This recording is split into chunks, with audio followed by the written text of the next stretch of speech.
Bibilian minga hi ka thian pa ka u ani boka min boral san hun lo taka min boral san hi ka ui hle a zan ina attribute kan mang te hi alimam rualin alung sia thlak ka ti a ke chuan ka ngai em a music ka lu tan tir ve atanga min boi pui tu ania ama hian ka music zong hi min boi pui veka ka album te ama min produce saka min boi pui em a keima ba ka boi pui zai mia hian nei hi ka ring lowa kanin kom ngeya hun hlim om le she om tepo kan mang na sa em a achang chuan zozam studio te zan re tak thlengin kanin koma music check te kan siam thina music a hian min kai foi na sa em a ama hian ka music taste zong hi min thlak sak hlok ti ila ka soi so lawang ama min kai foi na zara music zong te ka thiam pa a polom em a ama hi la om seng chuanin tuna hianin music cover hianin kan san ro pui em a asul nu te ama music siam te ti hianin zan ina a thian ho te le chung khat te le leina ten kan han boi pui ania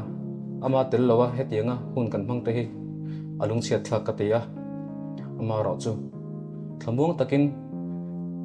lalpa ne na min so san to ti ka sia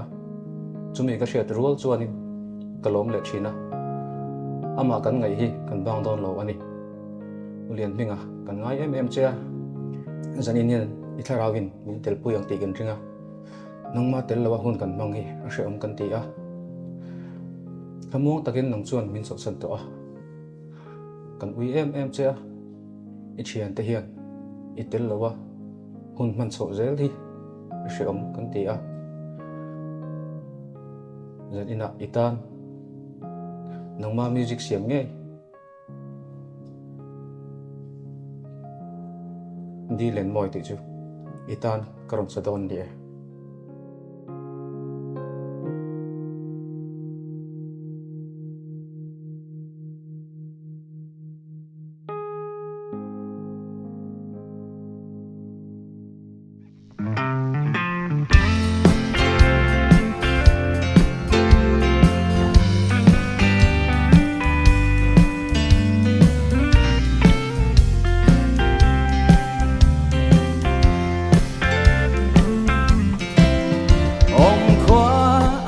don sangin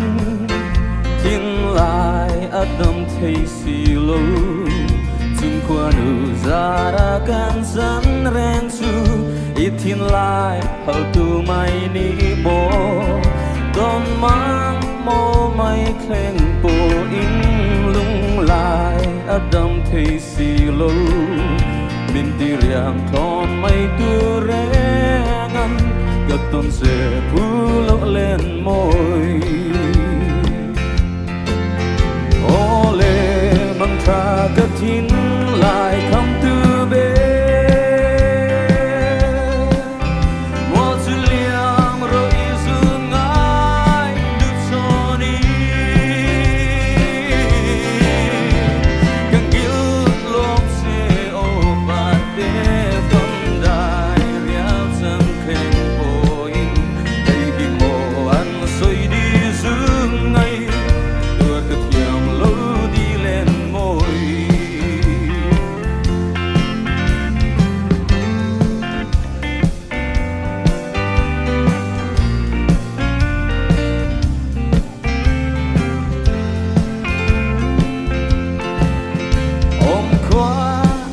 don sangin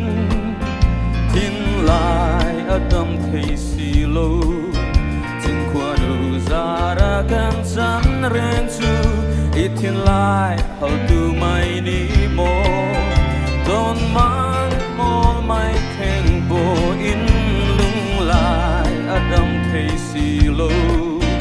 nim di riam